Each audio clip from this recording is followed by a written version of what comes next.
क्या मायावती मंगवाएंगी अखिलेश यादव से माफी? क्या ब्राह्मणों पर की गई टिप्पणी और दिया गया बयान अब समाजवादी पार्टी पर भारी पड़ने वाला है? दरअसल एक बयान से यूपी की राजनीति में सियासी संग्राम मचा है। ब्राह्मण वोट बैंक पर छिड़ी इस नई लड़ाई में आखिरकार किसका होगा फायदा और किसका होगा नुकसान, बताएंगे आपको आज की इस खबर में। मैं हूं आपके साथ निशा भारद्वाज और आप देख रहे हैं न्यूज गंगा। उत्तर प्रदेश की राजनीति में इस वक्त सबसे ज्यादा चर्चा एक बयान की हो रही है, जिसने सियासी पारा हाई कर दिया है।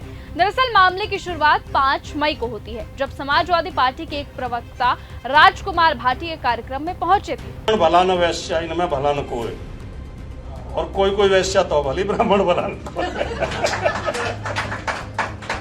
मंच से भाषण के दौरान चर्चा समाज में जातियों को लेकर बने मुहावरों और कहावतों पर चल रही थी और इसी बीच राजकुमार भाटी ने ब्राह्मण समाज को लेकर एक आपत्तिजनक मुहावरा बोल दिया।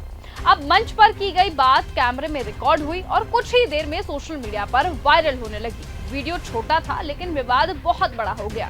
ऐसे में बीजेपी ने तुरंत मोर्चा खोल दिया। तो उत्तर प्रदेश के डिप्टी सीएम ब्रजेश पाठक ने भी इस बयान को अमर्यादित और अपमानजनक बताया। उन्होंने कहा कि इस तरह की भाषा समाजवादी पार्टी की मानसिकता को दिखाती है। इसके बाद अब मायावती ने भी इस मुद्दे पर खुलकर सामने अपना पक्ष रखा और इसी क्रम में मायावती ने कहा कि सपा नेतृत्व की चुप्पी इस विवाद को और ज्यादा बढ़ा रही है और अखिलेश यादव को ब्राह्मण समाज से माफी मांगनी चाहिए।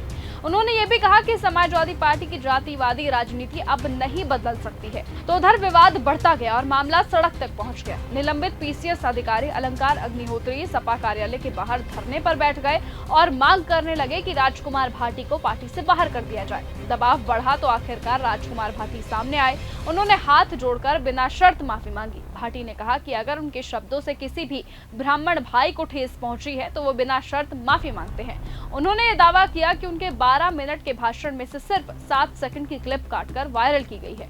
राजकुमार भाटी ने सफाई देते हुए कहा कि उनका मकसद किसी समाज का अपमान करना नहीं था, बल्कि वो समाज में जातियों को लेकर बनी गलत कहावतों की आलोचना कर रहे थे। लेकिन राजनीति में जब मुद्दा सेट हो जाता है तो फिर सफाई से ज्यादा असर आरोपों का दिखाई देता है। लेकिन अब इसी क्रम में बीजेपी नेता मगेंद्र राम त्रिपाठी की शिकायत पर संत कबीर नगर में राजकुमार भाटी के खिलाफ एफआईआर भी दर्ज हो चुकी है और पुलिस पूरे मामले की जांच में भी जुट गई है। अब सवाल यह है कि आखिरकार इस बयान पर इतना बड़ा सियासी बवाल क्यों मचा है? दरअसल उत्तर प्रदेश में ब्राह्मण वोट बैंक बेहद अहम माना जाता है। राज्य में करीबन 12% ब्राह्मण वोटर हैं और लगभग 115 विधानसभा सीटों पर उनका सीधा असर माना जाता है। बीजेपी लंबे समय से इस वोट बैंक पर मजबूत पकड़ बनाए हुए है। हालांकि 2007 में मायावती ने सोशल इंजीनियरिंग के जरिए ब्राह्मण वोटों को साध कर सरकार बनाई थी और यही वजह है कि चुनाव नजदीक आते आते ब्राह्मण वोट बैंक से जुड़े मुद्दे और ज्यादा संवेदनशील हो जाते हैं। तो फिलहाल यूपी की राजनीति में तस्वीर साफ है, एक बयान, कई प्रतिक्रियाएं और सबकी नजर ब्राह्मण वोट बैंक पर। अब आप इस पूरे विवाद को कैसे देखते हैं? क्या ये सिर्फ एक बयान पर की गई राजनीति है या फिर चुनावों से पहले वोट बैंक साधने की तैयारी?